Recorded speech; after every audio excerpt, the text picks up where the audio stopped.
नमस्कार, आप देख रहे हैं नव समाचार। मैं हूं रमाकांत उपाध्याय।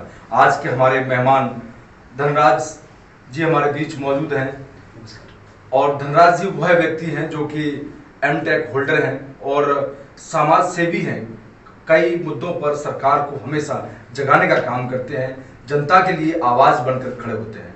आज हमारे बीच एक बार फिर मौजूद है धनराज जी। मैं देख रहा हूं किसानों को लेकर अब चुनाव आ रहे हैं, तो चुनावों की घोषणाएं सरकार फिर दोहरा करने वाली है। क्या 2019 में जो सरकार ने किसान के मुद्दों पर जो अपने मैनिफेस्टो में घोषणा पत्र के अंदर जो वादे किए थे वो कितने पूरे हुए? रमाकांत जी, देखिए 2019 के विधानसभा चुनाव घोषणा पत्र में भाजपा ने लिखा था कि 14 लाख किसानों को 5,000 रुपये 3,000 रुपये प्रति माह मानधन या पेंशन दी जाएगी जिनकी जोत 5 एकड़ से कम है, यानी कि जिनके पास 5 किले से कम जमीन है उन किसानों को। और ऐसे में उन्होंने संख्या भी बताई थी, 14 लाख ऐसे किसानों को 3,000 रुपये महीना मासिक पेंशन दी जाएगी। इनका टेन्योर लगभग खत्म होने को 3.5-4 साल हो चुके हैं। अभी तक इस घोषणा पे एक स्टेप नहीं उठाया, कुछ नहीं किया। 14 लाख किसानों को 3,000 रुपये महीना देते तो मासिक 420 करोड़ रुपए देने पड़ते, साल में ये 5,040 करोड़ होते। अभी तक इनके लगभग 4 साल में अगर ये वायदा निभाते तो प्रदेश के किसानों को 20,000 करोड़ रुपए मिल चुका होता। एक वायदा खिलाफी के कारण प्रदेश के किसानों को 20,000 करोड़ रुपए का नुकसान हुआ है। मिला क्या किसानों को? एमएसपी के लिए लाठीचार्ज। अभी पिछले दिनों आपने देखा कुरुक्षेत्र शाहबाद में लाठीचार्ज हुआ। हर थोड़े थोड़े समय बाद किसानों पर ज्यादतियां होती रही हैं प्रदेश में। तो मैं तो कहता हूं कि माननीय मुख्यमंत्री जी इस घोषणा को आप इम्प्लीमेंट कीजिए, किसानों को फायदा पहुंचाइए। और सरकार, भाजपा सरकार का तो दावा है कि हम किसानों के साथ खड़े हुए हैं और उनके खातों में पैसे डालने की घोषणा भी कर रहे हैं कि हम उनके खाते में पैसा पहुंचाएंगे। नई नई योजनाओं का उनसे वादा किया था। कह रहे हैं कि किसान हरियाणा का मजबूत है और हम किसानों के साथ में दिल से और जो सरकार की पॉलिसी है उनके साथ में खड़े हुए। देखिए रमाकांत जी, आप भी जानते हैं मैं जो बात करता हूँ आंकड़ों के साथ करता हूँ, मैं हवाई बातें नहीं करता। 2005 में 10 सालों के हम आंकड़ों की बात कर लेते हैं। 2005 में गेहूं का मिनिमम सपोर्ट प्राइस एमएसपी जो था 640 रुपए था और जब मोदी जी ने सत्ता संभाली उस टाइम शायद 1400 रुपए था। 640 का 1400 यानी कि डबल से 2.25 गुना हो चुका था। 125% की वृद्धि हो चुकी थी। पिछले 10 साल में 640 से 1400, 2.25 गुना बढ़ना, 125% की वृद्धि। और अब वो 1400 रुपए से 9 साल में 2340 या 2300 कुछ रुपए पर ला पाए, जो कि लगभग 60% की बढ़ोतरी। पहले 10 साल में किसी भी सरकार ने, आप जानते हैं उस टाइम कांग्रेस की सरकार थी, उस टाइम 250% इंक्रीमेंट हुआ था, बढ़ोतरी हुई थी। और अब जब वो तो इतना दावा भी नहीं करते थे शायद, अब ये दावा करते हैं किसानों का आमदनी हमने डबल कर दी। बढ़ोतरी कितनी? 60%। पहले 125%, अब 60%। पहले वालों ने 2.25 गुने कर दिए, अब वालों ने 60% बढ़ाए।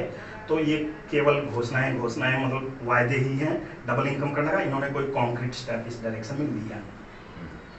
ठीक है, किसानों के साथ ये ज्यादती ही करते हैं, घोषणाएं ही करते हैं, इम्प्लीमेंट कुछ नहीं करते।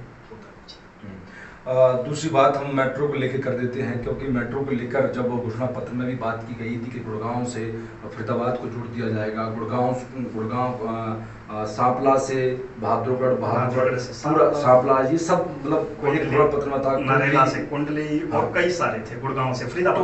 तो क्या लगता है आज हमारे गुरुग्राम के अंदर केंद्रीय मंत्री राव इंद्रजीत जी आज एक विकास रथ यात्रा निकाल रहे हैं, जो कि बता रहे हैं कि हमने आज 4 साल के कार्यकाल में जो वादे किए वो काम कर दिए हैं। देखिए, घोषणा पत्र में जो लिखा वो बहुत सी योजनाएं थी, बहुत से वो था कि हम मेट्रो का इतना एक्सटेंशन करेंगे, बहादुरगढ़ से सांपला, गुड़गांव से फरीदाबाद, गुड़गांव हुडा सिटी सेंटर से रेलवे स्टेशन और भी 5-6। वो मैंने घोषणा पत्र की कॉपी आप लोगों को भेजी थी। जी। ठीक है, लेकिन हुआ क्या?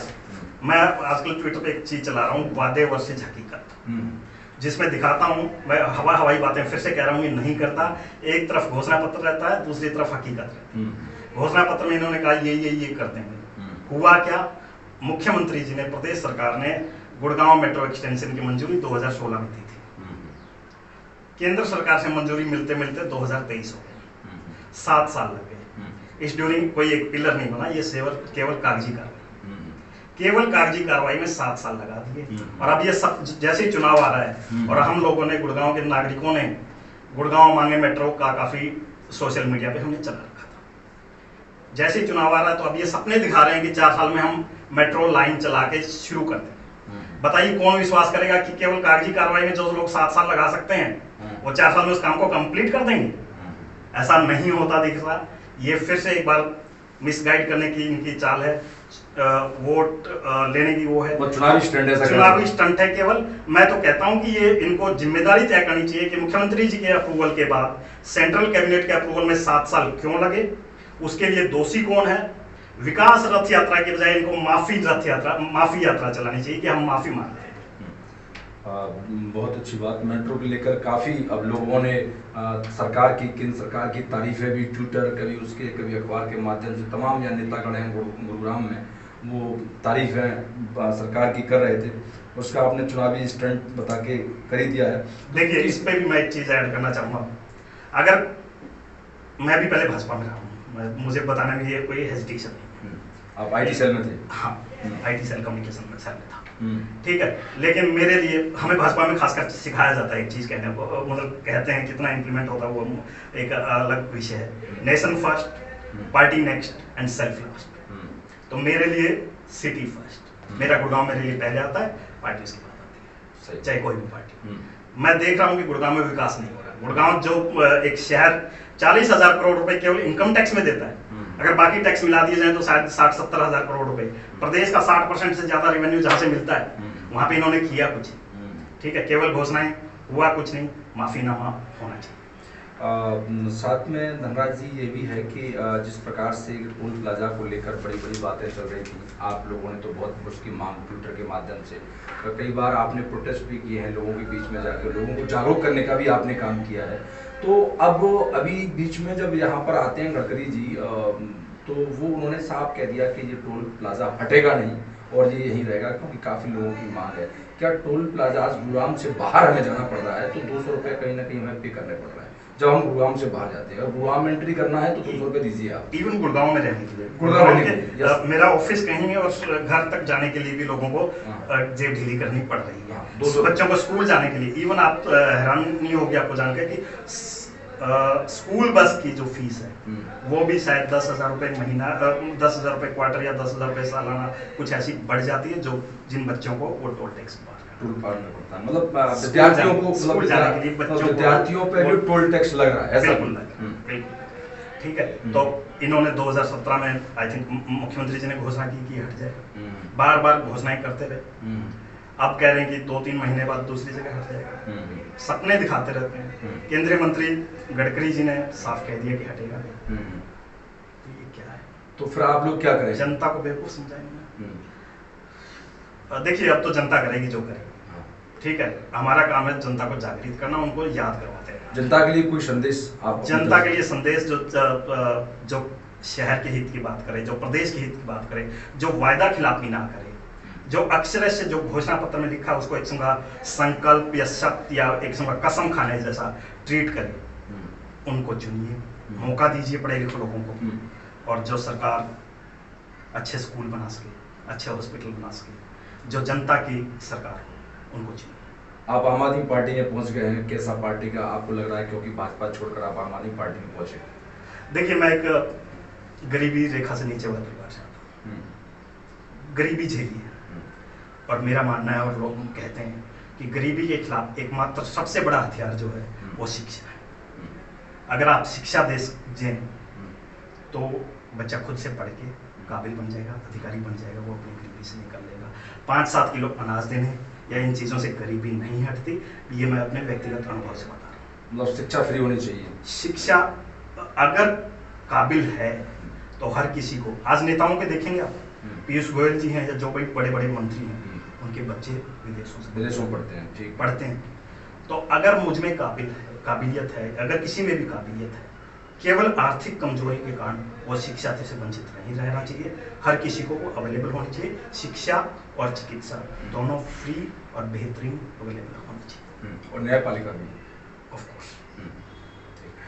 हमारे बीच में धनराज जी मौजूद। धनराज जी पहले भारतीय जनता पार्टी में IT सेल के अंदर काम किया करते थे, परंतु उन्होंने भारतीय जनता पार्टी की कार्यशैली को देखते हुए उन्होंने देखा कि आज देश को नंबर 1 बनाने के चक्कर में अपने शहर, अपने गांव को बर्बाद जिस प्रकार से किया जा रहा है, घोषणा पत्रों में सिर्फ घोषणा ही रहती हैं, उनको या शपथ या पर संकल्प की तरह उनको नहीं सोचा जाता है, और जनता के बीच में जो वादे किए जाते हैं उनको इम्प्लीमेंट सही तरीके से नहीं किया जाता है, ऐसा इनका मानना है। इनका कहना है कि 2024 में किसान मुद्दों को लेकर जो भारतीय जनता पार्टी ने घोषणा की थी वो विफल रही और वो कामयाब नहीं रही। आज किसान लोग बहुत ही परेशान हैं। साथ में उन्होंने कहा कि किसानों पर लाठी चार्ज की जाती है जब अपनी मांग करते हैं, किसानों के बीच पहुंचते हैं।